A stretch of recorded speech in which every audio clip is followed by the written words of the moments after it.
Study IQ IAS, अब तैयारी हुई affordable. Very good evening to all of you. मेरा नाम है चंदन शर्मा और स्टडी IQ के यूट्यूब चैनल पे आप सभी का बहुत बहुत स्वागत है। जैसा कि आप जानते हैं कि ये हमारी साहस सीरीज है, sitting at home and we are doing study IQ। Study IQ में हम मॉडर्न इंडियन हिस्ट्री को यहाँ पर कवर कर रहे हैं आपके साथ हमारी बुक से, जिसको आप Amazon फ्लिपकार्ट से भी परचेज कर सकते हैं और अपनी मॉडर्न इंडियन हिस्ट्री की नॉलेज में कुछ इजाफा कर सकते हैं।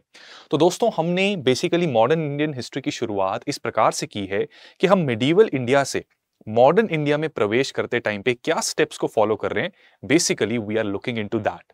हमने देखा कि किस प्रकार से मुगल एम्पायर डिक्लाइन हुआ, कुछ मेजर फैक्टर्स से, कुछ मेजर हिस्टोरियोग्राफी थी, कई हिस्टोरियंस ने भी अपना व्यू पॉइंट उसके बारे में दिया एंड ग्रेजुअली हमने देखा कि मुगल एम्पायर के डिक्लाइन के बाद किस प्रकार से रीजनल किंगडम्स इमर्ज हो रहे हैं। पिछले लेक्चर में हमने 3 मेजर टाइप्स के रीजनल किंगडम्स को समझा था और उसमें हमने हैदराबाद को काफी कॉम्प्रिहेंसिवली कवर किया है, ताकि हम जब आगे प्योर एडवेंट ऑफ यूरोपियंस, जिसमें कि मॉडर्न इंडिया एक्चुअली आपका स्टार्ट हो जाता है, उसमें कार्नाटिक वॉर्स को समझ पाए। मैं उम्मीद करता हूं कि लास्ट लेक्चर में आपको काफी क्लैरिटी मिल गई है और आज के लेक्चर में इसी तरह से एक और इंडिपेंडेंट किंगडम की बात की जाएगी और वो किंगडम है बंगाल।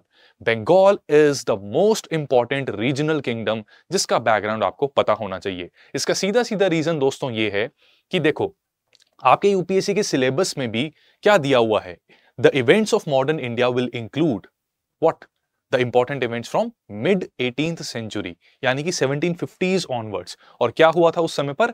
Battle of Palasi. पलासी कहां है? बंगाल में। ठीक है, तो उसको अच्छे से समझना है। हमारा एक्चुअल सिलेबस और बहुत सारे प्रीवियस ईयर क्वेश्चंस उस पर्टिकुलर पोर्शन से पूछे भी गए हैं। So it makes it important for us कि हम इस पर्टिकुलर पोर्शन को, बंगाल को प्रॉपरली समझें कि किस प्रकार से ये इंडिपेंडेंट हुआ, क्या इसमें प्रॉब्लम्स आई, कौन इनके इंपॉर्टेंट नवाब्स थे, उन्होंने क्या किया और ग्रेजुअली इसका डिक्लाइन कैसे होता है। तो चलिए आज के लेक्चर को शुरुआत करते हैं। तो शुरुआत करने से पहले मैं आपको बता दूं कि पिछला लेक्चर अगर आपने नहीं देखा तो उसको जरूर देखें। उसमें हमने बेसिकली हैदराबाद की फॉर्मेशन को समझा था, किस तरह से निजामुल मुल्क, इनका राइज टू पावर होता है, इनके अलग अलग नाम हैं, हमने उसे भी समझा था। देन हमने इनके एडमिनिस्ट्रेटिव एस्पेक्ट्स को समझा, फिर हैदराबाद डिक्लाइन किस वजह से हुआ और कर्नाटक किस तरह से इंडिपेंडेंट हुआ और कर्नाटक वॉर कैसे, specially the second Karnataka war, उसका प्रिलूड हमने ब्रीफ में किया था। ठीक है, अब इसके बेसिस पे आगे हम एमसीक्यूज करेंगे और आज के लेक्चर का एक ब्रॉड ओवरव्यू अगर मैं आप सबके सामने रखूं, किस सीक्वेंस में हमने समझना है बंगाल को, वो एक बार जान लीजिए। तो हम बंगाल की 17th सेंचुरी की सिचुएशन को सबसे पहले समझेंगे। इस वक्त मुगल एम्पायर का ये एक बहुत ही क्रूशल पार्ट है और इसके कुछ एडमिनिस्ट्रेशन और टेरिटरी एक तरीके से चलती है, एक तरीके से मैनेज होती है under Mughals. We have to understand कि क्या सिचुएशन बेसिकली 17th सेंचुरी में थी और अर्ली 18th सेंचुरी 1717 से पहले। ठीक है, ये सिचुएशन बिफोर 1717 हमारी क्या चल रही थी, we will basically understand that. क्योंकि 1717 में फारूक शयार के समय पर कुछ इंपॉर्टेंट चेंजेस, हमारे पूरे भारत का इतिहास ही फारूक शयार ने बदल के रख दिया। ठीक है, एक तो फरमान दिया था और भी कई इंपॉर्टेंट चेंजेस यहाँ पे हुए थे, हम उसको भी इधर समझेंगे। इसके बाद 1717 में एक लीडर इमर्ज होता है बंगाल के अंदर। वो लीडर है मुर्शिद कुली खान, नवाब मुर्शिद कुली खान। ये पहले इंडिपेंडेंट नवाब बनते हैं बंगाल के। इसमें ये किस प्रकार से पावर इनकी इमर्जेंस होती है, emergence to power, we will understand that. Along with that, ये कौन से मेजर रिफॉर्म्स इंट्रोड्यूस करते हैं बंगाल में और अपनी पोजीशन को और ज्यादा कंसोलिडेट करते हैं, हम इस बात को ध्यान से समझेंगे। इनके बाद सक्सेशन डिस्प्यूट एक आता है। सक्सेशन डिस्प्यूट के बाद बंगाल हालांकि डिसइंटीग्रेट हो सकता था, but somehow for few years it is still intact. ठीक है, तो सक्सेशन डिस्प्यूट को हम समझेंगे। राइट, सक्सेशन डिस्प्यूट के बाद एक इंपॉर्टेंट राजा, राजा नहीं बेसिकली नवाब, ठीक है, सबसे पहले शुजाउद्दीन, राइट, उसके बाद अलीवर्दी खान, ये दो इंपॉर्टेंट लोग आते हैं। और बंगाल, इंडिपेंडेंट बंगाल में मुर्शिद कुली खान और अलीवर्दी खान, ये दोनों इंपॉर्टेंट नवाब हैं। अलीवर्दी खान के भी हम इसी तरह से इमर्जेंस को समझेंगे, नवाब बनने के बाद इन्होंने कौन से चैलेंजेस को फेस किया और एक जनरल इवैल्यूएशन करेंगे कि किस प्रकार इन दो नवाबों ने फॉरेन पावर्स को एक डिस्टेंस पर रखा और इन दो नवाबों की मृत्यु के बाद वो फॉरेन कंपनीज और फॉरेन पावर्स को एक चांस मिल गया, एक अपॉर्चुनिटी मिल गई, जिससे कि वो बंगाल में हस्तक्षेप कर सकते हैं। तो जाते जाते हम पलासी की कॉन्स्पिरेसी को भी समझेंगे एंड आपको पता लगेगा कि पलासी की बैटल को एक्चुअली बैटल कहना ही नहीं चाहिए, it should be called conspiracy. So we will understand that. ठीक है, डिटेल में स्टार्ट करने से पहले आप सभी को बता दूं कि अगर आप अभी तक मेरे साथ टेलीग्राम पे नहीं जुड़े तो जुड़ जाइए, क्योंकि ये सारे PDFs along with the PDFs of my Indian express series, जो कि डेली सीरीज है, बहुत इंपॉर्टेंट है आपके करंट अफेयर्स के लिए, वो आप यहाँ पे एक्सेस कर सकते हैं उसका। इसी के साथ साथ टेलीग्राम पर भी मेरे साथ जरूर कनेक्टेड रहिए। बहुत से लोग मेरे से गाइडेंस लेते रहते हैं from time to time, phone पे, टेलीग्राम, इंस्टाग्राम कॉल के थ्रू हमारी बात भी हो जाती है। तो इस क्यूआर कोड को या तो स्कैन कर लो या फिर इस क्यूआर कोड को स्कैन कर लो to join me on Telegram and this one for Instagram. ठीक है, चलिए पिछले लेक्चर की रिवीजन करते हैं। काफी लोगों को मुझे लगता है कि कुछ कंफ्यूजन आ रही हैं कि sir successor state and independent state क्या ये सेम है? नहीं, सेम नहीं है, डिफरेंट है।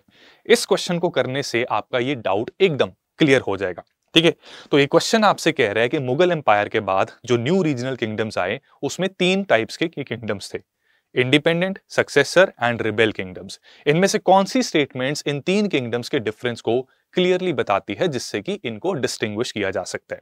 आइडेंटिफाई कीजिए। पहली स्टेटमेंट पढ़ते हैं। The first statement is telling you that successor states were provinces of Mughal empire. ठीक है, तो कीवर्ड है provinces of Mughal empire, and they asserted independence practically, but in theory they still acknowledge sovereignty of Mughal empress. ये बिल्कुल true statement है। हमने देखा था कि जो मुगल एम्पायर था उसमें कई प्रोविंसेस थे। फॉर एग्जांपल अवध या औध एक प्रोविंस था, बंगाल एक प्रोविंस था, हैदराबाद एक प्रोविंस था। ठीक है, तो यहां पर मुगल एम्परर ही इनके लीडर्स या सूबेदार को, ठीक है, गवर्नर को अपॉइंट करते थे। राइट, उनके कंट्रोल में आता था ये। ठीक है, लेकिन जब ये डिक्लाइन होना स्टार्ट हो गया तो क्या हो रहा है, यहां पर रीजनल लीडर्स ने ये इंश्योर करने की कोशिश की कि जो सूबेदार का ऑफिस है वो हेरिडिटरी बन जाए, कि मुगल एम्परर से पूछे बिना हम अपना सक्सेसर खुद चूज करेंगे। हैदराबाद में भी ऐसा हुआ और आज बंगाल में भी यही चीज हम देखेंगे।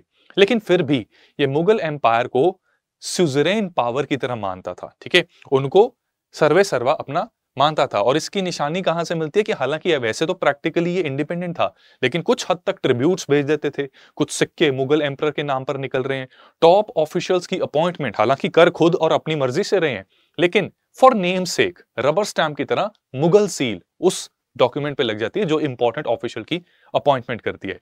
तो इस तरह की स्टेट्स को जो मुगल प्रोविंसेस थे और बाद में इंडिपेंडेंट हो गए, they came to be called as successor states. ठीक है, और थर्ड स्टेटमेंट को अब देखते हैं। सेकंड से पहले थर्ड स्टेटमेंट को देखते हैं। ये कह रहे हैं नहीं, चलो सेकंड ही देखते हैं। Independent states were generally tributary states to Mughal empire. Successor states और इंडिपेंडेंट स्टेट्स में प्राइमरी डिफरेंस ये है कि successor states they were actually the province of Mughal empire. ठीक है, लेकिन इंडिपेंडेंट स्टेट्स ये प्रोविंस की तरह नहीं होते थे, ये बेसिकली पहले से ऑलमोस्ट इंडिपेंडेंटली काम करते थे। ठीक है, ये ऑलमोस्ट पहले भी इंडिपेंडेंटली काम करते थे और इनके खुद के हेरिडिटरी भी फॉलो कर रहे हैं। हम एग्जांपल से अब देखेंगे और क्लियर हो जाएगा। लेकिन ये ट्रिब्यूट भेजते रहते थे।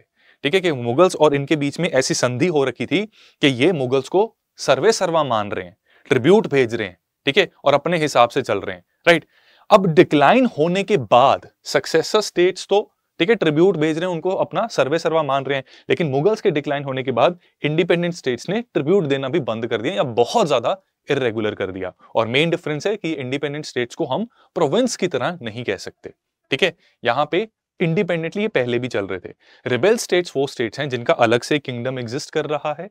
राइट, और डिक्लाइन के बाद इनके और मुगल्स के बीच में आपस में स्ट्रगल होता है फॉर टेरिटोरियल एक्सपेंशन। ठीक है, so Marathas and Sikhs, these are some examples of rebel states. तो करेक्ट आंसर क्या है हमारा? Option C. ये तीनों स्टेटमेंट्स सारी करेक्ट हैं और इस क्वेश्चन के जरिए आए सिंसियरली हो कि इन तीनों के बीच में आपको डिफरेंस पता लग गया। ठीक है, अगले क्वेश्चन पे चलते हैं। आपको यहां पर कुछ टैक्सेस के नाम दे रखे हैं जो निजाम आसफ जा वन ऑफ हैदराबाद के समय पर उन्होंने इंट्रोड्यूस किए थे। ठीक है, तो माल, जिहाद एंड सराय जिहाद, और राइट साइड पर उसकी एक्सप्लेनेशन दे रखी है। माल को ये कह रहा है tax to maintain revenue machinery employed for assessment purpose. Is this true? No, this is not true. ये एक्चुअली जिहाद है। जिहाद वाज दैट टैक्स जिसको इसलिए कलेक्ट किया जाता था क्योंकि हमने कल देखा था कि किस तरीके से रेवेन्यू के लिए, प्रॉपर रेवेन्यू एडमिनिस्ट्रेशन के लिए असेसमेंट काफी इलैबोरेटली होती है। उसके लिए ऑफिशियल्स को एम्प्लॉय किया जाता था, उन ऑफिशियल्स को सैलरीज भी देनी है। ये सैलरीज आएंगी कहां से? टैक्स कलेक्ट करके, और ऐसे टैक्स जिसको कलेक्ट किया जा रहा है उसको जिहाद कहा जा रहा है। ठीक है, तो it is basically a tax to maintain revenue machinery employed for assessment purpose. ठीक है। इसी के साथ एक और टर्म है सराय जहाद। सराय जहाद क्या है? ये भी एक टैक्स है, बेसिकली एक सेस की तरह है, जो मार्केट्स और ट्रेड्स के ऊपर कुछ टैक्स लगा के कलेक्ट किया जाता था। ठीक है, तो यहां पर सिर्फ ये वाला पेयर करेक्ट है, first and second pair that is incorrect, right. So only one pair is correct. So हमारा आंसर क्या बन गया? Option A. कमेंट में लिखते रहो यार, कमेंट में लिखते रहो, ठीक है, ताकि क्लैरिटी रहे हम सबको कि हम जो पढ़ रहे हैं वो सही भी है कि नहीं और आगे बढ़ रहे हैं कि नहीं, और आगे बढ़ते समय पिछला रिवाइज कर रहे हैं या नहीं। ठीक है, तो this is really important that you revise consistently, regularly, only then ये बेनिफिट कर पाएगी ये सीरीज आपको। ठीक है, अगले क्वेश्चन पे चलते हैं। ये कह रहे हैं कि identify the correct statements in context of succession dispute of Hyderabad after death of Nizam Asaf Jah one.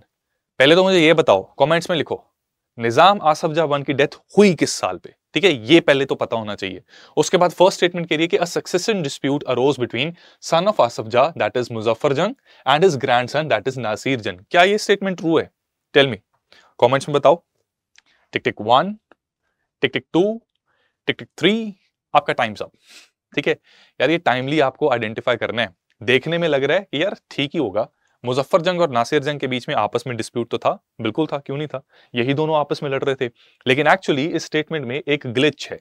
Glitch ये है कि मुजफ्फर जंग एक्चुअली आसफ जाह का ग्रैंडसन था और नासिर जंग, ठीक है, ये बेटा था, राइट। मैंने आपको फैमिली ट्री दिखाया था पिछले लेक्चर में, राइट, तो उसको एक बार रिवाइज कर लेना यार। ऐसी स्टेटमेंट्स एग्जाम के प्रीलिम्स में आ जाती हैं।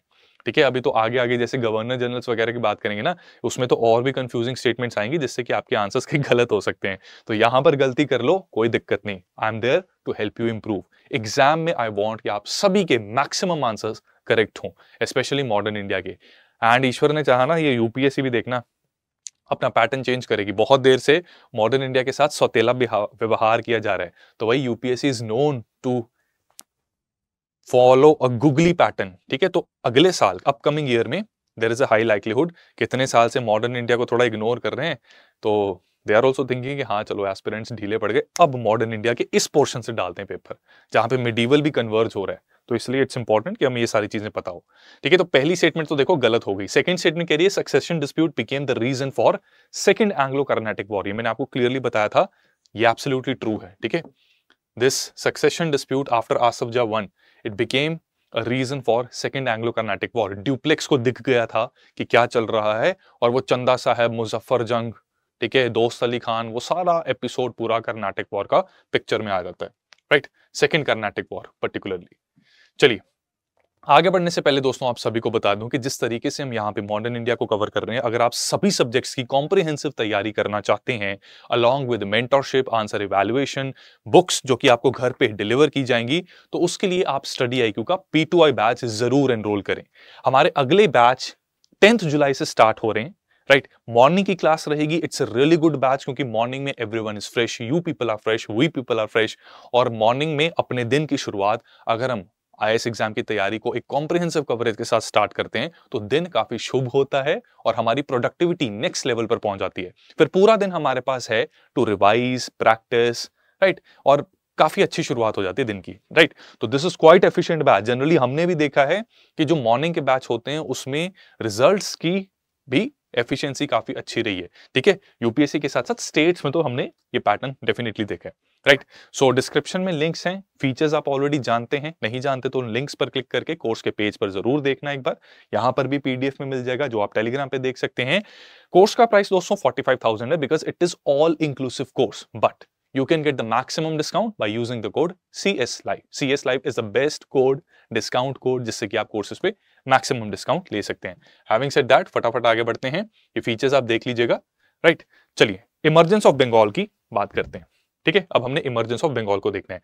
तो ये ओल्ड मैप है, 1717 से लेकर 1751 तक बंगाल रफली कुछ इस प्रकार का होता था, राइट। बंगाल में बेसिकली 3 रीजन्स, आज के समय के 3 रीजन्स के कुछ पार्ट्स आते थे। एक बंगाल, ठीक है, जिसमें बांग्लादेश के भी कई रीजन्स हैं, बिहार एंड ओडिशा, ठीक है। This was an integral part of Mughal empire and a very important part, क्योंकि यहां से बहुत सारा रेवेन्यू मुगल एम्पायर को मिलता था। क्या कोई बता सकता है कि हिस्टोरिकली इस रीजन की और क्या सिग्निफिकेंस है? मुझे कमेंट्स में आंसर चाहिए दोस्तों, कमेंट्स में, ताकि मुझे पता रहे कि जो मैं बोल रहा हूं आप सुन भी रहे हो या नहीं। ठीक है, क्या सिग्निफिकेंस है इस रीजन की? क्या यहाँ पे कुछ और भी हुआ था एंशिएंट इंडिया में? क्या था ये? This was the hotspot of emergence of a very powerful kingdom called Magadh. ठीक है, एंशिएंट इंडिया में हम इसको पढ़ते हैं, यहाँ पर मगध हुआ करता था। कुछ रीजंस और कुछ फैक्टर्स हम पढ़ते हैं। जिन्होंने मेरे साथ P2I लगा रखा है या लॉन्ग टर्म या NCERT भी लगा रखा है, तो वहां पर मगध, ठीक है, यहाँ पर इमर्ज हुआ था। उसके पीछे कुछ रीजंस है, उनमें से एक reasons, one of the reason that was कि यहाँ पर फर्टाइल सॉइल थी। ठीक है, काफी ज्यादा उपज यहाँ की अच्छी थी, रेवेन्यू ज्यादा था। रेवेन्यू ज्यादा होता है तो सेंट्रल अथॉरिटी काफी स्ट्रांग होती है। इस वजह से मुगल एम्पायर में भी इस रीजन की काफी ज्यादा सिग्निफिकेंस थी। And for the same reason Bengal was very important for British as well. It was actually the plunder of Bengal that allowed British to annex rest of the country. कल Carnatic war की बात की थी ना, आपको information के लिए बताता हूं कि second Carnatic war actually Anglo French struggle चल रहा था। उसमें कोई डिसाइसिव सिचुएशन निकली नहीं थी, क्योंकि दोनों के अपने अपने कैंडिडेट्स थे। ठीक है, दोनों के ईस्ट इंडिया कंपनी और फ्रेंच ईस्ट इंडिया कंपनी के अपने अपने कैंडिडेट्स थे। उन्होंने हैदराबाद और कर्नाटक में उन दोनों को बिठा दिया। ठीक है, तो डिसाइसिव वॉर नहीं थी। लेकिन बीच में जब बैटल ऑफ पलासी हुई तो काफी सारा पोर्शन अब बंगाल के काफी सारे रिसोर्सेज इनके हाथ में लग जाते हैं। और उसके बाद जब बैटल ऑफ बक्सर हो जाती है तब लगभग पूरा का पूरा बंगाल की power, de facto power, East India company के पास आ जाती है। And that allows them to annex various parts of the country. ये एडवेंट ऑफ यूरोपियंस में डिटेल में पढ़ेंगे। ठीक है, तो आप सिग्निफिकेंस इससे समझ सकते हैं कि मुगल सल्तनत के लिए भी इस रीजन की कितनी सिग्निफिकेंस थी। ठीक है, सो अब बंगाल इतना इंपॉर्टेंट है, इतना रिच प्रोविंस है, तो यहां पर अगर हमने किसी को पावर देनी है, किसी ऑफिसर को अपॉइंट करना है, तो it is very important that there is an efficient system of checks and balances. Don't you think कि आप खुद सोचो कि अगर कोई डिस्ट्रिक्ट इंपॉर्टेंट है, मान लो उस डिस्ट्रिक्ट से बहुत टैक्स आता है, राइट, जैसे गुड़गांव है, गुड़गांव में बहुत ज्यादा IT कंपनीज हैं, it generates lots and lots of tax, specially GST for Haryana, right. तो यहाँ पे गुड़गांव में कमिश्नरेट सिस्टम एग्जिस्ट करता है। आपको एग्जांपल देने के लिए बता रहा हूँ ये सब। ठीक है, इसको बिल्कुल बाय हार्ट अब रट्टा लगाने की कोशिश ना करना, समझने के लिए बस सुन लो। कमिश्नरेट सिस्टम यहां पर एग्जिस्ट करता है, जिसमें क्या होता है कि पुलिस की एडमिनिस्ट्रेशन इंडिपेंडेंटली चल रही है और कलेक्टर यानी कि DC साहब का जो काम है वो अलग है। ठीक है, DC साहब का काम क्या है? Urban planning, land administration etcetera etcetera, इन सब चीजों के साथ लिंक्ड है। ठीक है, कमिश्नर साहब जो म्युनिसिपल कॉर्पोरेशन के हैं उनका भी म्युनिसिपैलिटी या GMDA के साथ उनका संबंध है। और कमिश्नर, पुलिस कमिश्नर, वो इंडिपेंडेंटली आंसरेबल है होम मिनिस्टर और उनकी उस मशीनरी को, राइट। उसी प्रकार से बंगाल जब इस समय पर काफी ज्यादा इंपॉर्टेंट हुआ करता था, तो यहां पर 2 मेन ऑफिसर्स होते थे। ठीक है, 2 मेन फंक्शंस थे बेसिकली, एक था दीवानी फंक्शन और एक था निजामत फंक्शन। जो दीवानी फंक्शन था that dealt with revenue administration. काफी उपजाऊ जमीन है, फसलें उगती हैं, रेवेन्यू आता है, तो उस रेवेन्यू को प्रॉपरली कलेक्ट करके अपना हिस्सा निकाल के बाकी सेंट्रल ट्रेजरी दिल्ली में भेजना, that was the function of दीवान। ठीक है, ये रेवेन्यू एडमिनिस्ट्रेशन का ध्यान रखते थे। जो निजामत फंक्शन का ध्यान रखते थे या जो निजामत फंक्शन का कंट्रोल जिनके पास होता था, उनको कहा जाता था नजीम। ठीक है, Nazim was the officer who used to control the Nizamat function, that is civil administration। ठीक है, लॉ एंड ऑर्डर, मिलिट्री, ये इनका काम रहता था। ठीक है, तो इनको सूबेदार भी कहा जाता था, he was the governor, right. और चेक्स एंड बैलेंस का सिस्टम इंश्योर करने के लिए ये दोनों मुगल एम्परर अपॉइंट करता था, और ऐसा नहीं था कि दीवान इज सबऑर्डिनेट टू नजीम या सूबेदार, ये इंडिपेंडेंटली इंडिविजुअली आंसरेबल होते थे मुगल एम्परर को। ठीक है, तो अगर कोई रेवेन्यू कलेक्शन में दिक्कत आई है तो दीवान को जवाब देना पड़ता था। ऐसा नहीं है कि ये सूबेदार इसको डांट रहा है, फटकार रहा है और अपने हिसाब से कह रहा है कि ऐसे रेवेन्यू कलेक्ट कर और मुझे दे दे। No, this is not happening. And similarly अगर सूबेदार कुछ एक्सेसेस करता है तो दीवान रिपोर्ट कर सकता था मुगल एम्परर को कि इनकी एडमिनिस्ट्रेशन में कुछ गड़बड़ है, हम रेवेन्यू ढंग से कलेक्ट नहीं कर पा रहे, इनका सपोर्ट नहीं हमें मिल रहा, ये अपनी पुलिस नहीं भेज रहे to collect the revenue, right. So फिर इनको जवाब देना पड़ता था। तो आप देख सकते हैं कि दोनों पर एक तरह का चेक एंड बैलेंस ये सिस्टम यहां पर बना हुआ है, राइट। इन्हीं के साथ साथ कुछ और ऑफिसर्स भी थे। आप सब जानते हैं कि प्रीलिम्स में टर्म्स के ऊपर काफी सवाल आ जाते हैं। आज भी जो हमने आपके साथ एक मैथ द फॉलोइंग टाइप का क्वेश्चन किया है, उसमें टैक्सेस एंड उनके फंक्शन, टैक्सेस और उनका पर्पस, उनको कैसे कलेक्ट किया जाता था, इसके ऊपर वो सवाल बेस्ड था। सिमिलरली ऐसे सवाल आ जाते हैं, एक ऑफिसर या एक कोई ऑफिशियल है एंशिएंट इंडिया में, मिडीवल इंडिया में उसका क्या काम होता था, तो ये कुछ इंपॉर्टेंट ऑफिसर्स के आपके सामने नाम दे रखे हैं, ठीक है। तो नजीम और दीवान को हम समझ चुके हैं, ठीक है। तो नजीम जो है बेसिकली एग्जीक्यूटिव हेड होता था सूबे का, राइट। तो सिविल एडमिनिस्ट्रेशन, मिलिट्री एडमिनिस्ट्रेशन और कुछ अन्य मामले इनके अंडर आते थे।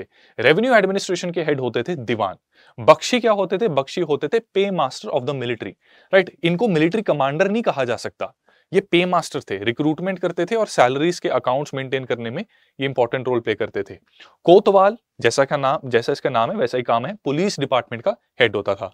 काजी साहब, ये न्याय करते थे, जज की तरह एक्ट करते थे। वकाई नाविस, ये क्या होते थे? ही वॉज द कलेक्शन, मतलब न्यूज कलेक्टर होता था जिसकी पॉलिटिकल सिग्निफिकेंस है, ठीक है। News collector of political significant news, he was a news collector, ठीक है। तो Waqai Navis was this person, right. तो काफी समय तक 18th सेंचुरी स्टार्ट हो गई है और 18th सेंचुरी के फर्स्ट डेकेड और इवन सेकंड डेकेड अभी खत्म होने वाला है। तो ये दोनों main officials in Bengal province, इनके अलग अलग ऑफिसर्स होते थे और इनके बीच में एक separation of power and checks and balance का सिस्टम एग्जिस्ट करता था। But something is about to change, something is going to change now, ठीक है। लेकिन उससे पहले आपको थोड़ा सा टेरिटोरियल स्ट्रक्चर भी बता देता हूं, ये भी एग्जाम में काम आ सकता है। जैसे कल के लेक्चर में भी हमने देखा था कि किस तरह से हायरार्की होती है रेवेन्यू कलेक्शन के लिए टेरिटरी की, तो यहां पर भी कुछ वैसे ही है। सूबा पूरा बंगाल, बंगाल को फर्दर डिवाइड किया गया है अलग अलग सरकार में और हर सरकार में एक एक परगना है, ठीक है। एक एक नहीं, सॉरी, मल्टीपल परगनास हैं, राइट। और ग्राउंड लेवल पर यहां पर एक क्लास एग्जिस्ट करती थी जमींदारों की। इनका काम क्या होता था? जैसे कि आपको पता है कि इजरा सिस्टम एग्जिस्ट करना स्टार्ट हो चुका था, तो ये जमींदारों को जिम्मेदारी दी जाती थी कि पेजेंट से रेवेन्यू कलेक्ट करके जो स्टेट का फिक्स शेयर है वो दें, ठीक है। मान लीजिए कोई जागीरदार भी हैं, उन्होंने भी जमींदारों को नीचे या मिडल मैन एक रख लेते थे। उसमें क्या करते थे कि अब जागीरदारों ने अपनी सैलरी निकाल के बाकी का सरप्लस जो है वो स्टेट को भेजना है, वो जमींदारों को अपॉइंट करते थे, तो उनसे अपना फिक्स्ड शेयर निकलवाते थे और रिमेनिंग शेयर जो है वो स्टेट को जाता था। बीच में इन जमींदारों का भी कुछ शेयर होता था फॉर देयर सर्विसेज, ठीक है। तो काफी कॉम्प्लिकेटेड सिस्टम, और हमने हमेशा देखा है कि मिडलमैन जब भी आता है तो गड़बड़ होने के भी चांसेस काफी ज्यादा बढ़ देते हैं। जितनी लंबी चेन होगी उतना ही हर किसी का हिस्सा आता रहेगा। तो बंगाल में to some extent revenue collection का सिस्टम थोड़ा सा इनएफिशिएंट भी था, ठीक है, इस समय पर। एंड वन मोर थिंग कि लोकल लेवल पर, ग्रास रूट लेवल पर ये जमींदार, ठीक है, क्योंकि ये कलेक्शन का इनका काम है, तो लोकल पॉपुलेशन को काफी ज्यादा इन्फ्लुएंस भी कर सकते थे, ठीक है। Now what is going to change, let us see. 1700 में क्या होता है, ठीक है। एक्चुअल चेंज तो 1717 में होगा, राइट। क्यों? क्योंकि पहला इंडिपेंडेंट नवाब आ जाएगा बंगाल का।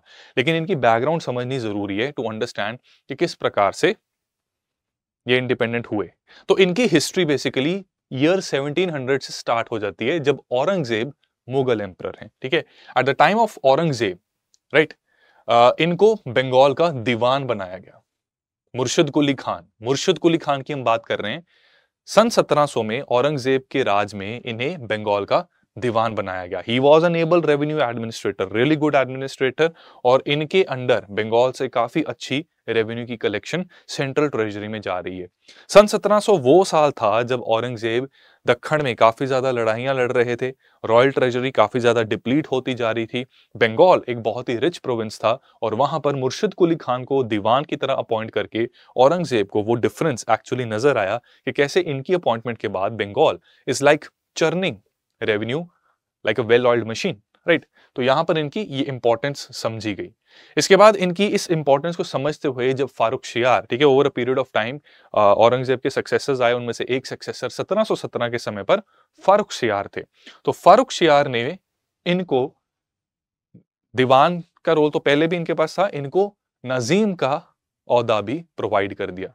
सो एक ऐसी सिचुएशन बन गई कि जहां पहले नजीम और दीवान ये दोनों ऑफिसर्स अलग अलग हुआ करते थे, दोनों में एक सेपरेशन ऑफ पावर हुआ करता था, कॉन्सेंट्रेशन ऑफ पावर का एलिमेंट नहीं था। ये चीज अब यहां पर खत्म हो रही है। और वही समझदार लोग ये कह के गए हैं कि power corrupts and absolute power corrupts absolutely. और एक हमने इंडियन एक्सप्रेस की सीरीज में एक बड़ा ही प्यारा आर्टिकल भी किया था कि पेटी power corrupts even more absolutely, ठीक है। वो हाउसिंग सोसाइटीज वाला एक आर्टिकल था, उसको कॉम्प्रिहेंशन की तरह किया था। GS4 में भी उस आर्टिकल और पैसेज की काफी सिग्निफिकेंस थी, तो वो सीरीज को भी आपने छोड़ना नहीं है, उसको भी जरूर करना है, ठीक है। मेंस में बहुत जगह काम आता है, राइट। करंट अफेयर्स का लिंक करके अगर आंसर लिखोगे ना, it takes your answer to the next level. Having said that, अब यहां पर मुर्शिद कुली खान को क्या बना दिया गया है, दीवान और नजीम दोनों बना दिया गया है। एंड अगर आप में से किसी को कंफ्यूजन हो रही है कि नजीम एंड निजाम एक ही है, तो थोड़ा सा यार प्रोनाउंसिएशन और स्पेलिंग्स का फर्क होता है। बाकी आप ये समझ लो अल्टीमेटली ये नजीम नवाब बनना शुरू हो जाएगा। ठीक है, तो ये बात है, राइट। तो अब जब इनके पास दोनों पावर्स आ गई हैं, तो now he has the opportunity to consolidate his position. And वैसे भी इसको पता है कि यार औरंगजेब के बाद ये बाकी के जो मुगल एम्परर्स हैं, इनकी वैसे ही इतनी हैसियत नहीं है कि ये एक सल्तनत को संभाल सकें। इनके बाप दादा ने जो इतनी मेहनत करके इतना बड़ा एम्पायर बनाया, वो इनसे संभलने वाला वैसा भी नहीं है, right. So he is going to assert his independence from Farrukhsiyar, right. And आपका थोड़ा सा ना, आपको डराने के लिए ये एक नाम लिखा है, ठीक है। फारुखशियार ने जब इनको नजीम बनाया बंगाल का 1717 में, तो उनको ये टाइटल दिया, मुतमानुल मुल्क अलाउद्दौला जाफर खान बहादुर नसीरी नसीर जंग। ठीक है, एग्जाम में नहीं आने वाला, just to give you a glimpse, ठीक है। थोड़ी हार्ट बीट, मैंने कहा बीपी बढ़ाएं जरा आपका। तो यहाँ पे है, ठीक है। ये ऑफिशियल वेबसाइट है बांग्लादेश की, नहीं बांग्लादेश की है, नहीं बंगाल, बंगाल है, बांग्लादेश की ऑफिशियल वेबसाइट है, और ऑफिशियल सोर्स में ये बात, ये चीज मेंशन की हुई है। चलो, हैविंग सेड दैट, आगे बढ़ते हैं। अब देखते हैं कि इन्होंने नजीम या सूबेदार बनने के बाद, और दीवानी फंक्शंस में इनके पास है, इसके बाद इन्होंने किया क्या, बंगाल को किस तरीके से ये राज कर रहे हैं। तो सबसे पहला काम इन्होंने क्या किया कि कैपिटल जो थी 1717 तक जो बंगाल की कैपिटल थी, वो थी डक्का, ठीक है। Dhaka was the capital of Bengal. इन्होंने इस कैपिटल को शिफ्ट कर दिया मुर्शिदाबाद में, ठीक है। बेटर कंट्रोल करना चाहते थे ये, और एक प्रॉब्लम थी बंगाल में कि ज्यादातर जो लैंड था मौजूद इस पर्टिकुलर प्रोविंस में, वो जगीर के तौर पर गया हुआ था, ठीक है। अलग अलग ऑफिसर्स की जगीर बन के बैठा हुआ था। अब उस जगीर में क्या होता है कि वो ऑफिसर्स अपनी सैलरी काट लेते हैं, रिमेनिंग सैलरी सेंट्रल एडमिनिस्ट्रेशन को जा रही है, तो फिर सूबे की एडमिनिस्ट्रेशन में इतनी ज्यादा कलेक्शन ठीक से नहीं हो रही थी। एंड इनको पता था कि ओडिशा के कई regions, a lot of regions, the wild forest of near Odisha, ये अभी अनटैप्ड हैं। कल्टिवेबल लैंड्स यहां पर डेफिनेटली मौजूद हैं, लेकिन उनको टैप नहीं किया गया। तो मुझे कुछ ऐसा काम करना पड़ेगा जिससे कि ये जगीर्स को मैं सूबे की रेवेन्यू के लिए यूज कर सकूं, और ये जो अनटैप्ड रीजन है इसमें एग्रीकल्चर को एक्सपैंड कर सकूं, ठीक है। इस मंसूबे के साथ इन्होंने कहा कि चलो पहले कैपिटल शिफ्ट करते हैं, कि थोड़ा सा वेस्ट की तरफ चलते हैं, ओडिशा के वो अनटैप्ड रीजन्स के थोड़ा पास है, I will be able to control my province in a better way, right. Secondly ये क्या करते हैं कि जो जगीर्स हैं, ठीक है, इनका स्टेटस चेंज कर देते हैं, right. He converts all the jagirs into khalisa land. अब खलीसा लैंड जब ये जगीर्स बन गई, तो जगीरदारों का अधिकार उसके ऊपर खत्म हो गया, ठीक है। अब ये क्या है कि ये खलीसा लैंड क्या है कि यहां से आने वाला रेवेन्यू बंगाल प्रोविंस की ट्रेजरी में जाएगा, यानी कि मुर्शिद कुली खान का जो रॉयल ट्रेजरी है उसमें ये रेवेन्यू आना स्टार्ट हो गया है, ठीक है। और जो डिस्पोजेस्ड ऑफिसर्स हैं, ऐसा नहीं कि उनका मतलब ऑब्वियसली रिवोल्ट कर सकते थे, वो जगीर मेंटेन कर रहे हैं, उनके पास भी छोटी मोटी आर्मी तो होती है। जो मुर्शिद कुली खान है उनके खिलाफ रिबेल कर सकते थे। अब उनको कहा गया कि आप फ्रेश जगीर आपको मैं दे रहा हूं, देखो ओडिशा में, ठीक है, एकदम फ्रेश ताजा माल है, यहां पर आप में कैपेबिलिटी है, तो इधर से रेवेन्यू कलेक्ट कर लो, अपना हिस्सा निकाल लो, बाकी दे देना सेंट्रल एडमिनिस्ट्रेशन को, ठीक है, और कुछ हिस्सा सूबे का भी रहेगा, राइट। तो यहां से क्या हुआ कि जो न्यू ऑफिसर्स हैं, इनको जो वाइल्ड फॉरेस्ट, ठीक है, थोड़ा वाइल्ड एरियाज में ओडिशा में मिले जगीर्स, तो अनटैप्ड रीजन भी अब वहां से भी रेवेन्यू आना स्टार्ट हो गया है, ठीक है। और ये जो पहले की जगीर थी, ये खलीसा लैंड बनाकर यहां का रेवेन्यू अब काफी एफिशिएंटली बंगाल प्रोविंस के लिए कलेक्ट किया जा रहा है, ठीक है। तो यहां से इन्होंने बंगाल की रेवेन्यू एडमिनिस्ट्रेशन को काफी ज्यादा इंप्रूव कर दिया। सेकेंडली, इन्होंने रेवेन्यू फार्मिंग इंट्रोड्यूस की, ठीक है। इजारदारी सिस्टम, ये मैंने आपको बताया हुआ है, it is quite similar to zamindari system as well, या फिर परमानेंट सेटलमेंट एक्ट जब हम करेंगे उससे मिलता जुलता सिस्टम है, ठीक है। तो जो मुर्शिद कुली खान ने रेवेन्यू कलेक्शन के लिए सिस्टम इंट्रोड्यूस किया, ठीक है, ये खलीसा लैंड्स को बनाने के बाद, यहां पर इन्होंने माल जमीनी सिस्टम ये फॉलो करना स्टार्ट कर दिया। ही स्टार्टेड फॉलोइंग माल जमीनी सिस्टम। माल जमीनी सिस्टम को इजरा सिस्टम भी कह सकते हो आप, ठीक है। इसमें क्या होता था, कॉन्ट्रैक्टर्स ढूंढे जाते थे। These contractors used to be ijaradars, ठीक है। इजारदार मतलब कॉन्ट्रैक्ट फार्मिंग होती थी। इन कॉन्ट्रैक्टर्स के साथ एक बॉन्ड साइन किया जाता था कि आपसे हमने इतना रेवेन्यू कलेक्ट करना है, फिक्स्ड रेवेन्यू है हमारा, ठीक है, और रिमेनिंग रेवेन्यू आपकी सर्विसेज के लिए वो आपके पास रहेगा। अगर आप ये रेवेन्यू नहीं दे पाएंगे तो आपसे जो बॉन्ड साइन करवाया हमने वो सारी आपकी दौलत जब्त कर ली जाएगी। ठीक है। और Murshid Quli Khan was known to be very notorious in collecting revenue. तो नॉन पेमेंट जो था ना वो that was not an option for these ijaradars. ठीक है। तो काफी स्ट्रिक्ट मेथड ये फॉलो करते थे। राइट। और बॉन्ड क्या है, बॉन्ड कैसे होता है, जैसे कि आईटी कंपनीज होती हैं, आपने सुना होगा, जैसे इन्फोसिस वगैरह ऐसे प्लेसमेंट भी जब करती हैं, टीसीएस वगैरह, ये बॉन्ड भरवाती हैं एम्प्लॉय से। वो बॉन्ड इसलिए होता है कि कहने को तो वो इसलिए भरवाते हैं कि employees being trained by these companies, वो इन्वेस्ट कर रही हैं उनकी ट्रेनिंग में, तो जितना वो इन्वेस्ट कर रही हैं तो वो उस एम्प्लॉय का भी अधिकार, ड्यूटी बनती है कि वो रिटर्न दे के जाए। ठीक है। अगर कंपनी ने खर्चा किया है, इन्वेस्ट किया है उसको ट्रेन करने में, तो इतना तो उससे काम निकलवाया जाए कि कंपनी को वो रिकवर हो जाए जितना पैसा इन्वेस्ट किया। ठीक है। तो यहां पर अगर कोई एम्प्लॉय बॉन्ड तोड़ता है, लेट्स से टीसीएस इन्फो या कोई भी आईटी कंपनी में, तो इन दैट केस उनके ऊपर केस किया जा सकता है और वो बॉन्ड का पैसा रिकवरेबल बन जाता है। ठीक है। तो यहां पर भी कुछ ऐसा ही था, ये बॉन्ड साइन किया जाता था और अगर फिक्स रेवेन्यू नहीं आता तो it was a big problem for these ijaradars, जिनका काम होता था ये कलेक्ट करके रॉयल ट्रेजरी को ये पैसा देना। ठीक है। अब यहां पर मुर्शिद कुली खान ये हिंदूज को प्रेफर करते थे टू बी अपॉइंटेड एज इजारदास। इससे हमें दो चीजें पता लगती हैं, एक कि ये रिलीजियसली टॉलरेंट थे। राइट। औरंगजेब के बाद ना जनरली जिन लोगों को समझ आ गई ना कि गलती एक्चुअली क्या हुई, वो फिर रिलीजियस टॉलरेंस उन्होंने कहीं ना कहीं दिखाई। ठीक है। दूसरी चीज आप में ये मन में एक जिज्ञासा आ सकती है, मेरे भी आई थी, कि इन्होंने एक्चुअली हिंदूज को क्यों प्रेफर किया। I try to search it और इसका रीजन ये पता लगता है अलग अलग सोर्सेज से, दैट इन्होंने प्रेफरेंस इसलिए दी क्योंकि Hindus they were well aware about the ground situation, local population के साथ कनेक्ट अच्छा कर पाते थे, they were fluent in Persian, right, and they were better in revenue collection. तो इनके इस टैलेंट को देखकर हिंदूज को प्रेफर किया जाता था। राइट। एंड सम सोर्सेज दे से कि Muslims they were generally associated with the imperial house. ठीक है। रॉयल हाउस के साथ कनेक्टेड होते थे, तो उनमें जनरली आपस में कॉन्फ्लिक्ट आते रहते थे, बिकरिंग होती रहती थी for grabbing of power. Right. तो उस वजह से भी अगर आपस में पॉलिटिक्स खेलना स्टार्ट कर दें तो जो एक्चुअल काम है उस पर ध्यान कम जाना स्टार्ट हो जाता है। तो इस वजह से भी हिंदूज को प्रेफर किया जाता था। ठीक है। इन्हीं इजारदारों की subsequent generation, second and third generation जो है, वो जमींदार अब कहलाए जाने लग पड़ी। ठीक है। तो ये सिस्टम है, जब ये इजारदार सिस्टम आया तो इजारदार के नाम से जाना जा रहा है, उसके बाद जमींदार इनको कहा जा रहा है। ठीक है। क्योंकि एक्चुअली जमींदारों की तरह ही इन्होंने काम करना फिर शुरू कर दिया। ठीक है। कॉन्ट्रैक्ट के अंदर। राइट। अब देखो इस रेवेन्यू एडमिनिस्ट्रेशन में जो इन्होंने चेंज लेके आए हैं, इससे सोशियो इकोनॉमिक चेंज एक आ रहा है। ठीक है। आप जब जनरल स्टडीज पढ़ते हैं, GS1 को पढ़ते हैं, सोसाइटी पढ़ते हैं, तो हम देखते हैं कि economics of a particular country they play a very crucial part on the society, और जो सोसाइटी है वो फर्दर इकोनॉमिक्स को भी इंपैक्ट करती है।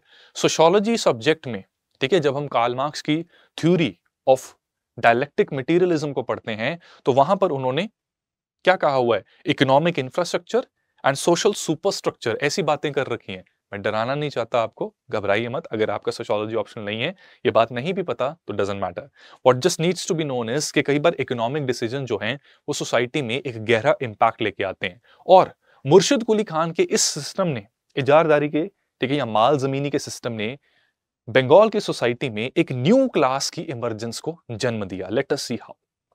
यहां पर क्या हुआ कि मुर्शिद कुली खान बहुत ही एफिशिएंट कलेक्टर थे ऑफ देयर रेवेन्यू। राइट।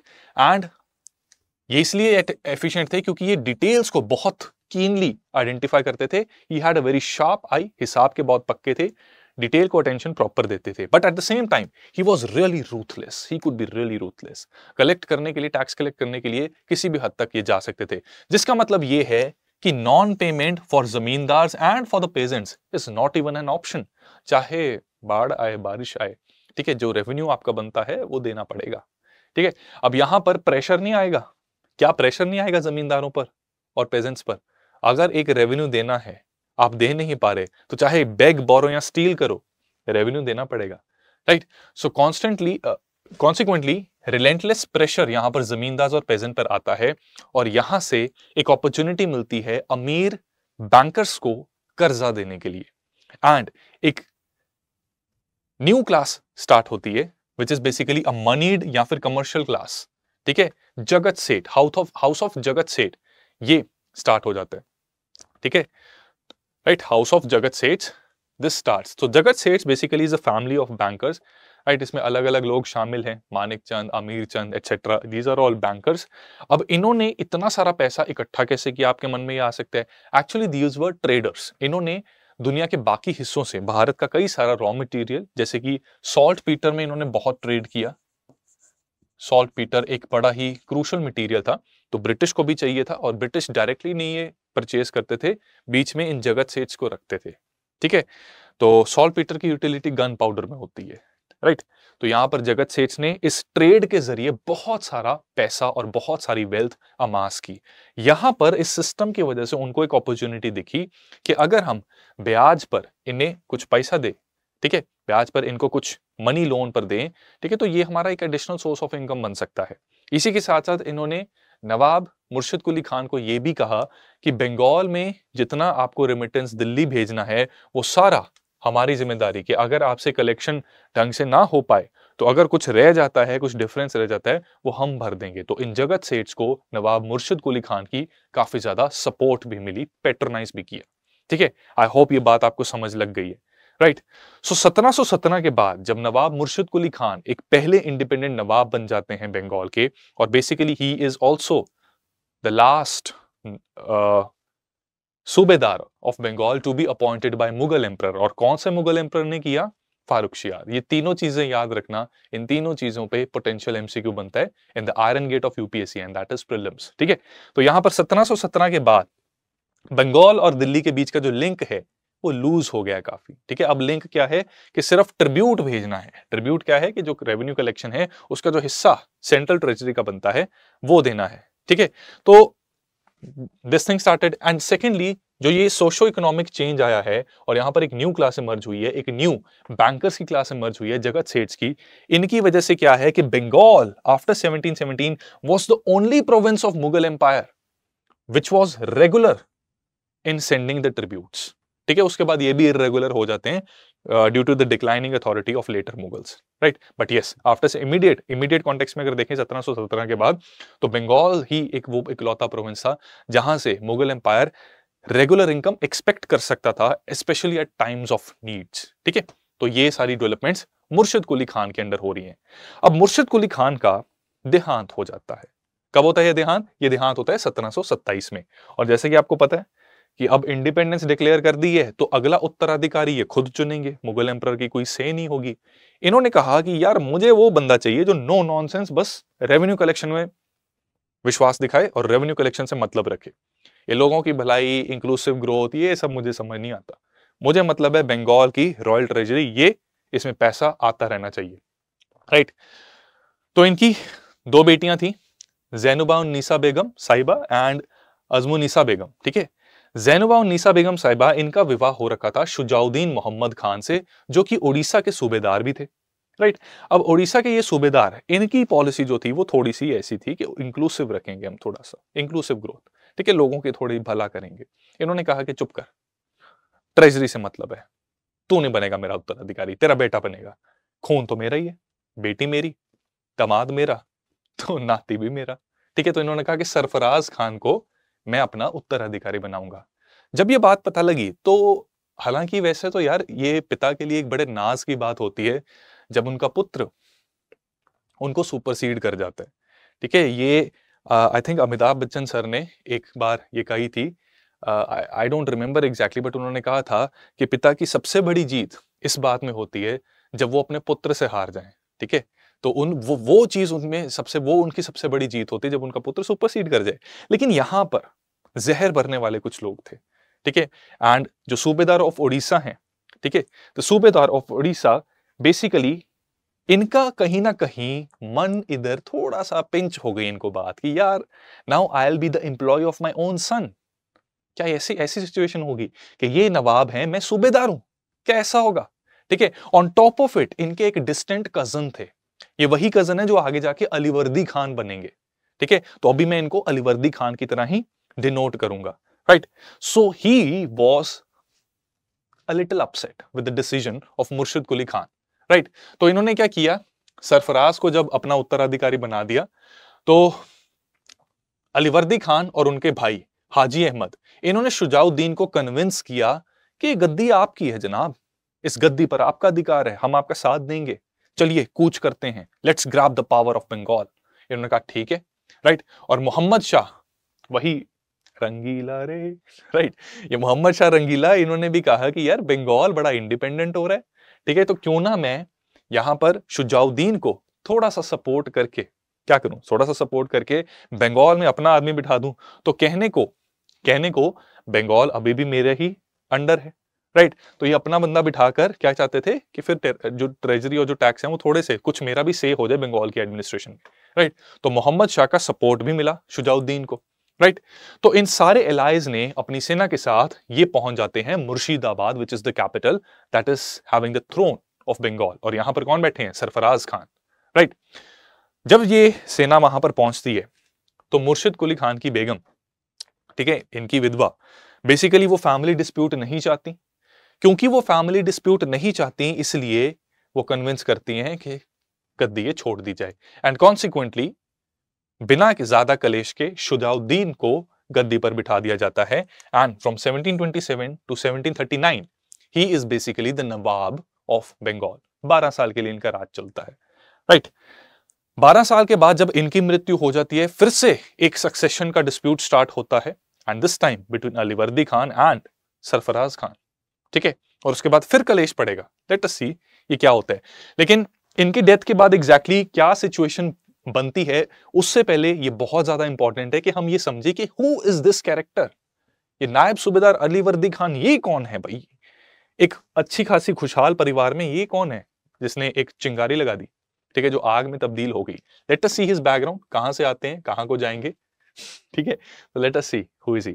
तो actually Alivardi Khan basically he was not Alivardi Khan forever, he was born as Mirza Mohammad Ali, ठीक है। तो मैं इसको मोहम्मद अली बोलूंगा फ्रॉम टाइम टू टाइम, लेकिन ताकि कंफ्यूजन ना हो तो यहां पर अलीवर्दी ही लिखा मैंने से, ठीक है।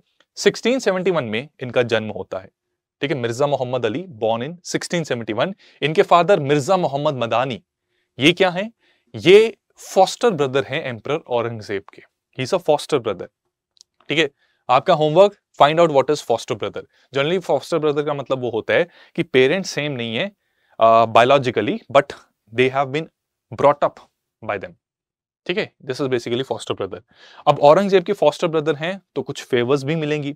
एंड औरंगजेब के बाद जो इनके सक्सेसर थे मोहम्मद आजम शाह, बहादुर शाह वन, ठीक है, शाह आलम वन, बहादुर शाह वन, उससे पहले थोड़ी देर के लिए मोहम्मद आजम शाह भी मुगल गद्दी पर बैठे थे, बहुत थोड़ी देर, बहुत शॉर्ट पीरियड के लिए। तो वहां पर मदानी को, मिर्जा मोहम्मद मदानी को मोहम्मद आजम शाह इनका काफी सपोर्ट भी मिला, ठीक है। तो basically he rose to the position of cup bearer, right.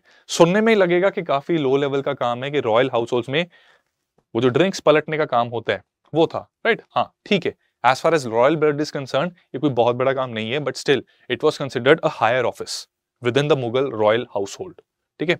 तो इनको फेवर मिली थी, अच्छा खासा घर और कारोबार चल रहा था, आमदनी आ रही थी, राइट। आजम शाह ने अलीवर्दी खान को, ठीक है, जो इस वक्त मोहम्मद अली, मिर्जा मोहम्मद अली हैं, इनको भी फेवर की, ठीक है, पिता के साथ साथ पुत्र की भी फेवर दी। क्या किया? अलीवर्दी खान थोड़े से इनको एबल और एफिशिएंसी नजर आती थी एज एन एडमिनिस्ट्रेटर, तो इन्होंने इसको सुपरिटेंडेंट ऑफ फील खाना बना दिया। व्हाट इज फील खाना? मेरे को कमेंट्स में बताओ, बिना गूगल किए मुझे कमेंट्स में बताओ। लेट अस सी कि आपको मिडिवल इंडिया में टर्म्स कितनी याद हैं या नहीं, ठीक है। फील खाना बेसिकली होता है स्टेबल्स ऑफ एलिफेंट्स, ठीक है, घोड़ों के स्टेबल नहीं, स्टेबल्स ऑफ एलिफेंट्स। तो इनको सुपरिटेंडेंट ऑफ फील खाना बना दिया था। इसी के साथ साथ एक डिपार्टमेंट ऑफ जरदोज खाना था, उसका भी हेड बनाया। What is zardoz khana? Tell me in the comment section, what is zardoz khana? Zardoz khana is the department of embroidery of textiles. तो यहां पर इनको मोहम्मद अली या अलीवर्दी खान, इनको इसका भी हेड बना दिया। जब 1707 में मोहम्मद आजम शाह की डेथ हो जाती है तो बहादुर शाह वन के समय पर अब इनको सपोर्ट नहीं मिल रहा, राइट। एंड जब भी ये गद्दी चेंज होती है ना, तो हर मुगल एम्परर अपने नोबल्स को, अपने स्टाफ को रखना पसंद करता था। कॉन्सिक्वेंटली फैमिली का एक टफ टाइम आया एंड दे डिसाइडेड कि हम कटक में जाते हैं, जो कि ओडिशा में मौजूद है। ओडिशा में क्यों जा रहे हैं ये? क्योंकि मिर्जा मोहम्मद अली का एक डिस्टेंट कजन, जो कि अपनी बेसिकली ना एक दूर की मासी का बेटा था इनका, सूबेदार शुजाउद्दीन मोहम्मद, ठीक है, ये वही सूबेदार शुजाउद्दीन मोहम्मद है, सरफराज के पापा, ठीक है जी। तो यहाँ पे इनके ये डिस्टेंट कजन हैं, तो वहां पर जाते हैं। अब सूबेदार शुजाउद्दीन मोहम्मद इनको फेवर करते हैं एंड इनमें इनको मिर्जा मोहम्मद अली उर्फ अलीवर्दी खान में कुछ एबिलिटी भी नजर आती है। ठीक है, कॉन्सिक्वेंटली उस एबिलिटी को देखते हुए ये मिर्जा मोहम्मद अली को राजमहल हिल्स का फौजदार बना देते हैं और फौजदार बनाने के बाद ये इनको टाइटल देते हैं अलीवर्दी खान का। राइट, अगर क्वेश्चन आ जाए कि Alivardi Khan was born as Mirza Muhammad Ali, the title of Alivardi Khan was conferred upon him by which of the following? Mughal Emperor Aurangzeb, Mughal emperor Farrukhsiyar, so on and so forth. तो answer क्या बनेगा? सूबेदार शुजाउद्दीन। ठीक है, बहुत difficult question है ये, जिस हिसाब से यूपीएससी पूछ रही है आई वोंट बी सरप्राइज अगर इस तरह का कुछ पूछ लिया दोबारा। ठीक है, तो इसलिए थोड़ी सी डिटेल में मैंने आपको ये चीज बताई है, जनरली इतनी आसानी से ऐसे मिलती भी नहीं है। राइट, अब सक्सेशन डिस्प्यूट हुआ। ठीक है, सक्सेशन डिस्प्यूट कब हुआ ये हमने देखा यहाँ पर। राइट, 1727 में इन्होंने कूच किया। अब 1727 के बाद इन्होंने थ्रोन पे असेंड कर दिया। थ्रोन पे असेंड होने के बाद ही बेसिकली इनको अलीवर्दी खान बनाया गया।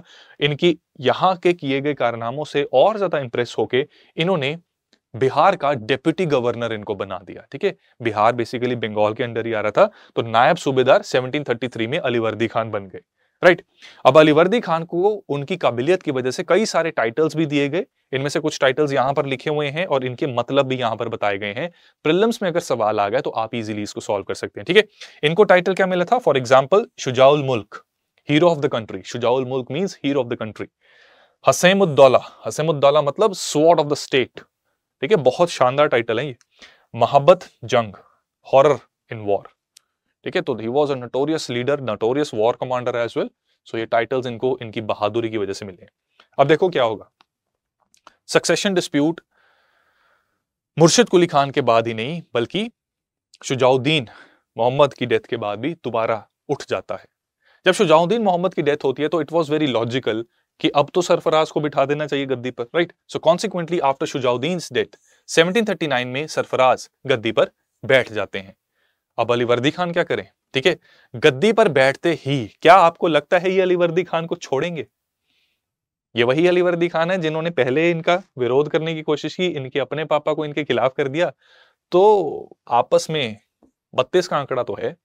अलीवर्दी खान ने इससे पहले कि कुछ प्रॉब्लम हो, इन्होंने कहा कि सरफराज सतर्क हो जा, आपको गद्दी से उठना पड़ेगा। दोनों के बीच में घमासान हुआ, बैटल ऑफ घेड़िया। आपका होमवर्क देता हूं, एक घेड़िया जगह आज के समय पर कहां पे एग्जिस्ट करती है, इसको एक बार आप सर्च करना। ठीक है, हालांकि इट्स क्वाइट लॉन्ग शॉट के सवाल आएगा एग्जाम में, बट फिर भी चलो अपनी जिज्ञासा के लिए, खुद को थोड़ा एंगेज रखने के लिए, इस सीरीज को थोड़ा एंगेजिंग बनाने के लिए let us try to find out कि ये घेड़िया जगह है कहां पे।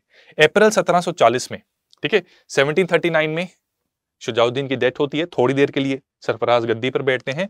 अप्रैल 1740 में अलीवर्दी खान इनको चैलेंज करते हैं, चैलेंज करके इनको डिफीट कर देते हैं, ये मारे जाते हैं और consequently Alivardi Khan becomes the Nawab of Bengal. और इस समय पर अब जो मुगल्स को थोड़ी बहुत ट्रिब्यूट भी जा रही थी, वो भी अब नजर नहीं आई कि ट्रिब्यूट भी ये भेज रहे हैं। एंड दूसरा, जो हायर ऑफिशियल्स की अपॉइंटमेंट होती थी उसमें मुगल एम्परर के एटलीस्ट हस्ताक्षर तो लिए जाते थे, रबर स्टैम्प की तरह तो यूज किया जाता था। अब ये चीज भी यहां पर एब्सेंट हो गई है। लेकिन इन फिक्शन अभी भी ये कहते हैं, कहने को सिर्फ कह रहे हैं कि अभी भी मुगल एम्परर सर्वे सर्वा है। Right, practically he is independent, लेकिन कहीं ना कहीं वही है कि कुछ अच्छा है तो वो हमारा, कुछ गलत होता है तो ये मुगल एम्पायर का पार्ट है, कुछ इस तरह की चीज है। ठीक है, तो even he tried to hide behind Mughal empires imperium imperia. Right, and उसके पीछे बैठे हुए थे। ठीक है, तो मुगल सॉवरेनिटी को जिंदा रखा गया। ठीक है, बट सिर्फ ये फिक्शन थी, हकीकत में इतना कुछ था नहीं। अब ये फिक्शन कहां पे हमें दिखती है उसको देखते हैं। ये फिक्शन हमें दिखेगी जब हम एनालाइज करेंगे कि अलीवर्दी खान को अपने शासन के बीच में कौन से चैलेंजेस को फेस करना पड़ा। इन चैलेंजेस को हम 2 कैटेगरीज में डिवाइड कर सकते हैं, एक मराठास के साथ एंड एक अफगान रिबेल्स। अफगान रिबेल्स आप सब जानते हैं, जब हम मिडिवल इंडिया करते हैं तो शेर अफगान, ठीक है, जो शेरशाह सूरी भी बने थे, ही वाज बेसिकली अफगान, और बिहार के में ये एक्टिव थे। तो ये रीजन बंगाल, बिहार, उड़ीसा यहां पर ईस्ट इंडिया में है। ठीक है, तो यहां पर अफगान्स की मौजूदगी थी, उन्होंने इनको रिबेल किया। मराठास के साथ क्या हुआ, मराठास के साथ इनका क्या केस पड़ा कि देखो, इस पर्टिकुलर टाइम पीरियड में जब अलीवर्दी खान नवाब बन गए हैं, 1742 से लेकर 1751 तक मराठास ने बंगाल को मल्टीपल टाइम्स अटैक किया। मराठास की पावर लगातार बढ़ती जा रही थी, मुगल एम्पायर डिक्लाइन होता जा रहा था, मराठास अपनी टेरिटरी एक्सपैंड कर रहे थे और अपनी वेल्थ में और इजाफा करने के लिए बंगाल पर अटैक करते थे। And you people know they used to demand chauth and sardeshmukhi. Sardeshmukhi उन टेरिटरीज में है जो इनकी खुद की हैं, और चौथ कहां से लेते हैं? ये चौथ उन स्टेट से लेते हैं कि हाँ आप अपने हिसाब से शासन करो, लेकिन अगर आप चाहते हो कि कोई थर्ड पार्टी आपको अटैक ना करे, और हमसे भी अगर अटैक नहीं करवाना चाहते तो चुपचाप चौथ भिजवाते रहो। ठीक है, तो यहां पर चौथ इनकी डिमांड थी। 1751 में अलीवर्दी खान ने पीस साइन किया। ठीक है, किसके साथ? मराठास के साथ। और ये पीस किसके नाम पर साइन हुआ? कौन था 1751 में मुगल एम्परर? कम ऑन यार, ये मुझे नहीं पता, ये कमेंट्स में टाइप करो। कौन था? अहमद शाह बहादुर। ठीक है, अहमद शाह बहादुर। इसको हम पढ़ चुके हैं यार, रिवाइज करते रहना। ठीक है, आगे भागते रहेंगे, पीछे अगर रिवाइज नहीं करेंगे उसका भी कोई फायदा नहीं है। तो यहां पर अलीवर्दी खान ने मराठास के साथ ये संधि साइन की। ठीक है, और ये संधि में जो बेसिकली स्टैंप लगी, जो मेन इंसान क्या कहें इसको, ये जो संधि हुई मराठास और बेसिकली टेक्निकली मुगल एम्परर के बीच में हुई, और वो थे अहमद शाह बहादुर। ठीक है, यहां पर Alivardi Khan he agreed to pay chauth to Marathas, right, and technically basically Mughal empire he agreed. और जो ओडिशा था, ओडिशा का टेरिटरी मराठास को देने का फैसला किया गया था। ठीक है, so this thing happened here, right. तो यहां पर 1751 में ये दो कंडीशंस अलीवर्दी खान मान जाते हैं, राइट। मुगल एम्परर ब्रोकर करते हैं ये डील, एंड इसके बाद फैसला ये होता है कि ये तभी मिलेगा, ओनली कंडीशन इज कि Marathas will never enter Alivardi Khan's territory in future. And Afghan rebel और एक जनरल मुस्तफा खान के साथ भी इनका पाला पड़ता है, राइट। तो यहाँ पे आप देख सकते हैं कि मुगल एम्पायर से हालांकि कोई खास वास्ता है नहीं, इंडिपेंडेंटली बंगाल को चला रहे हैं, बट हाँ मुसीबत के समय पर मुगल एम्परर की सॉवरेनिटी को एक्सेप्ट किया जा रहा है। ठीक है, so this is about Alivardi Khan. Now let us see कि ये जो बंगाल के नवाब थे, इनके शासन में कुछ इंपॉर्टेंट, इनकी अगर जनरल इवैल्यूएशन करें तो किस नजरिए से हम इनको देख सकते हैं as far as the foreign companies are concerned. ठीक है, फॉरेन कंपनीज को क्या इन्होंने थोड़ा दूर रखा? क्या मुर्शिद कुली और अलीवर्दी से डरती थी ईस्ट इंडिया और फ्रेंच कंपनीज? लेट अस सी।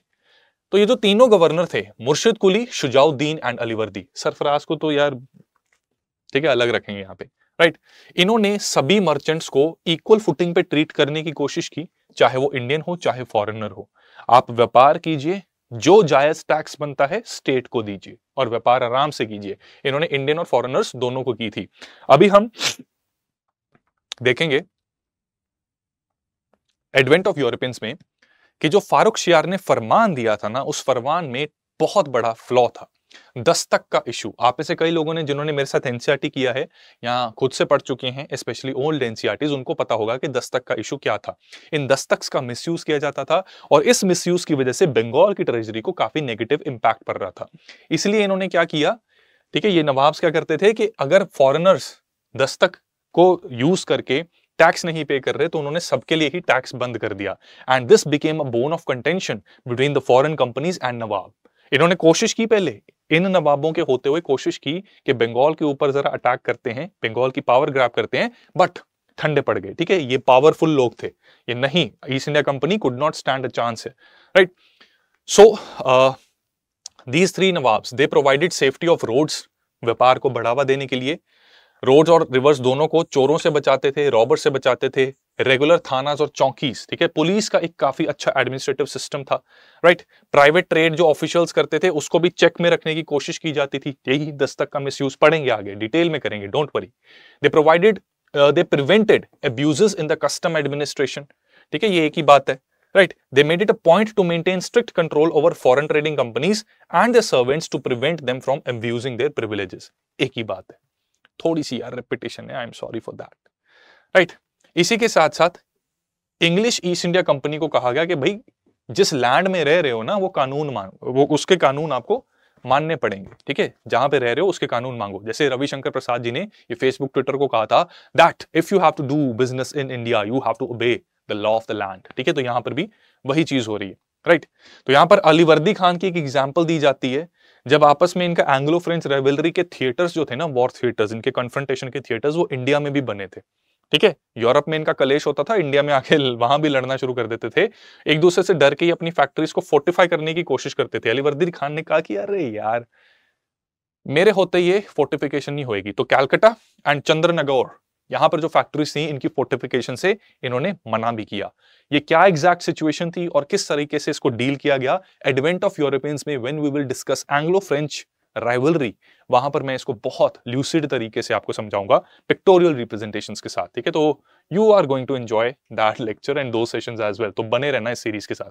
ठीक है, अब देखो अलीवर्दी खान जब तक थे तब तक ये फॉरेन कंपनीज की औकात नहीं थी कि चैलेंज कर सकें बंगाल को। ठीक है, लेकिन 1756 में अलीवर्दी खान की डेथ हो जाती है एंड एज यू नो 1757 में बैटल ऑफ पलासी होती है एंड बंगाल गेट्स डिक्लाइंड। ठीक है, बंगाल का डिक्लाइन स्टार्ट हो जाता है। राइट, यहां पर अलीवर्दी खान मरने से पहले अपने ग्रैंडसन सिराजुद्दौला को अपना सक्सेसर चुनते हैं। ठीक है, now let us understand what was basically the family tree of Alivardi Khan. Alivardi Khan की 3 बेटियां हैं, घसीटी बेगम, मैमूना बेगम एंड अमीना बेगम। ठीक है, अब जो सिराजुद्दौला हैं ये अमीना बेगम और जैनुद्दीन अहमद खान इनके बेटे हैं। ठीक है, नायब सूबेदार ऑफ बिहार और इनकी बेटी अमीना इनके बेटे हैं। घसीटी बेगम, ठीक है, इनका विवाह होता है नवाजिश मोहम्मद खान और मैमूना बेगम इनका विवाह होता है सैयद अहमद खान सौलत जंग। तो घसीटी बेगम के हस्बैंड जो हैं ये हैं नायब सूबेदार ऑफ डक्का। राइट, और मैमूना बेगम इनके जो हस्बैंड हैं ये पूर्णिया के फौजदार। ठीक है, तो यहां पर क्या होता है कि घसीटी बेगम और सिराजुद्दौला इनकी आपस में बनती नहीं है और घसीटी बेगम चाहती है कि जो मेरी ये सेकंड सिस्टर है मैमूना बेगम, इसका बेटा शौकत जंग, ठीक है, ये गद्दी पर बैठे। राइट, सो कॉन्सिक्वेंटली सिराजुद्दौला के काफी सारे दुश्मन बन जाते हैं। इसी के साथ साथ कुछ अमीर लोग बंगाल के जैसे कि जगत सेठ, उमीचंद, राजबल्लभ, राय दुर्लभ, मीर जाफर, ये भी सिराजुद्दौला को पसंद नहीं करते और बंगाल के रॉयल कोर्ट में फैक्शनिज्म इमर्ज हो जाता है। नोबल्स डिवाइड हो गए हैं। कई लोग जो इनके कोर्ट में एक इंपॉर्टेंट पोजीशन लेके बैठे हैं नवाब के, वो नवाब को ही हटाने की कॉन्स्पिरेसी करना चाह रहे हैं। राइट, एंड कॉन्सिक्वेंटली होता क्या है कि ये सारी की सारी सिचुएशन रॉबर्ट क्लाइव को दिखती है।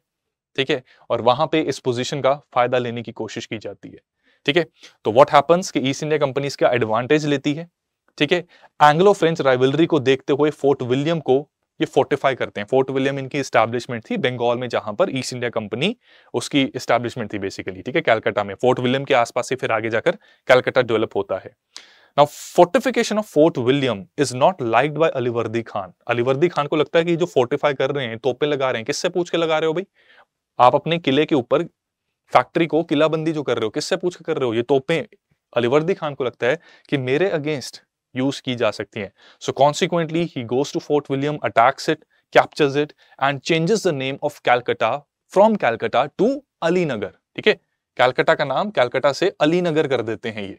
ठीक है, राइट, और अपने एक खास ऑफिसर के इंचार्ज में इस फोर्ट विलियम को छोड़ देते हैं। वो ऑफिसर क्या करता है कि 146 लोग होते हैं, उनको एक छोटे से कमरे में बंद कर देता है। और होता क्या है कि सारा कुछ ना 15 जून में basically he attacks fort Williams and changes it's name, और 20 जून को ये एक छोटे से कमरे में 146 लोगों को कैप्चर कर लिया जाता है। छोटे से कमरे में 146 लोग। 20 जून, देख रहे हो मौसम क्या है आजकल, पित्त गर्मी वाला मौसम, वहां पर ये लोग सफोकेशन से काफी ज्यादा मर जाते हैं। अब यार कहा यह जाता है कि ये जो इंसिडेंट है इसको ब्लैक होल ट्रेजेडी कहते हैं, और ब्लैक होल ट्रेजेडी कहा जाता है कि रॉबर्ट क्लाइव की बनाई हुई एक कहानी है। ठीक है, क्योंकि ये जो व्यक्ति यहां पर मौजूद था, ठीक है, Manik Chand, right, I think it was either Manik Chand और अमीर चंद, उनके हवाले ये फोर्ट विलियम इसको छोड़ दिया गया था। एंड वो बेसिकली सिराजुद्दौला को पसंद नहीं करते थे and Robert Clive later bribed him as well. Right, so there is a high possibility कि ये रॉबर्ट क्लाइव की बनाई हुई एक कहानी थी to gather support from the British parliament to attack Sirajuddaula, to put him out of his throne. Right, consequently क्या होता है कि ब्रिटिश पार्लियामेंट और ब्रिटिश गवर्नमेंट एग्री कर जाती है। इनको मॉन्स्टर की तरह प्रोजेक्ट किया जाता है कि बच्चों को और महिलाओं का भी कोई लिहाज नहीं किया गया, और ब्लैक होल ट्रेजेडी में इतनी बर्बरता के साथ उनकी हत्या की गई। रॉबर्ट क्लाइव को यह मौका मिलता है, ये लोग पलासी के लड़ाई के मैदान में आपस में इनका आमना सामना होता है, लेकिन पलासी में अब होती है एक बहुत बड़ी कॉन्स्पिरेसी, बहुत तगड़ी कॉन्स्पिरेसी होती है, जिसके चलते सिराजुद्दौला ही लूजेस। अब वो कॉन्स्पिरेसी क्या है इसके बारे में मैं बताऊंगा हमारी सीरीज के अगले एपिसोड में। ठीक है, सो आज के लिए इतना ही। ये ट्रीचरी एग्जैक्टली क्या थी, इसके बाद क्या होगा क्या नहीं होगा, we will soon see it. And till then I would request you to revise this lecture from the PDF that will be provided to you from this Telegram channel. तो इस क्यूआर कोड को scan करके या फिर Telegram पे ना चंदन learning without space, ठीक है, T.me नहीं लिखना, चंदन लर्निंग विदाउट स्पेस आपको सर्च करना है, तो CS लाइव ग्रुप आपको दिखेगा, उसको आप ज्वाइन कर सकते हैं, ठीक है। एंड इंस्टाग्राम पर भी डू कनेक्ट विद मी, हम आपस में कनेक्टेड रहेंगे तो it will be really good for us. And yes, इसी तरीके से अगर आप बहुत ही स्ट्रक्चर्ड वे में अपनी पूरी तैयारी करना चाहते हैं यूपीएससी IAS एग्जाम की, तो स्टडी IQ के प्रीलिम्स टू इंटरव्यू बैच को जरूर ज्वाइन करें, क्योंकि देखो यार फायदा उसमें है, मेंटोरशिप, ये लेक्चर्स के बाद आप भी तो पढ़ोगे बुक्स को, डाउट नहीं आएंगे, टाइम टेबल मैनेज नहीं हो रहा, कौन बताएगा कैसे करें, आपकी स्ट्रेंथ को समझते हुए अपना बेस्ट फुट फॉरवर्ड रखना है आपने, तो एक वो गाइडेंस की जरूरत होती है, मेंटोर की जरूरत होती है। आंसर लिखोगे किससे चेक करवाओगे? अब मेरे पास कई बच्चे दिन के 5-5 आंसर लिख के भेजते हैं, इस तरह के 100 बच्चे हैं, ठीक है, writing 5 answers each, 500 answers are coming to me, it won't be humanly possible for me as well to check all those answers. तो यहां पर हमारी टीम ऑफ एक्सपर्ट्स है आंसर इवैल्यूएशन के लिए, they have rich experience of writing mains, of reaching interview stage, so they will give you feedback, ठीक है। जो अच्छे आंसर्स हैं वो मुझ तक भी पहुंचेंगे, मैं भी आपको उस पर अपना फीडबैक दूंगा कि कैसे इनको और निखारा जा सकता है। कुछ इंपॉर्टेंट वर्कशॉप्स भी करेंगे, ज्ञानवानी सेशंस करेंगे, ये सारी फैसिलिटीज, ये सारे फायदे P2I में हैं। प्रीलिम्स से पहले क्रैश कोर्स आपको प्रीलिम्स टू इंटरव्यू बैच में मिलेगा, बुक्स आपको उसमें मिलेंगी, बजट इकोनॉमिक सर्वे हम वहां पर कवर करेंगे, राइट। मेंस में आंसर एनरिचमेंट, एक इशू को 360 डिग्री एनालिसिस से कवर करके बेस्ट आंसर कैसे लिखना है P2I में होगा, तो उस बैच के काफी फायदे हैं। Do enroll in it, description में आपको लिंक मिल जाएगा। And the price is 45,000, but to get the maximum discount use the code CS Live, ठीक है। CS Live कोड यूज करने से आपको उस पर मैक्सिमम डिस्काउंट मिल जाएगा। एंड बहुत जल्द आप मुझे वहां पर भी मेरे साथ जरूर मिलेंगे live in the classes. Wish you all the best friends, that's all from my side, thank you so much. Study IQ IAS, अब तैयारी हुई अफोर्डेबल।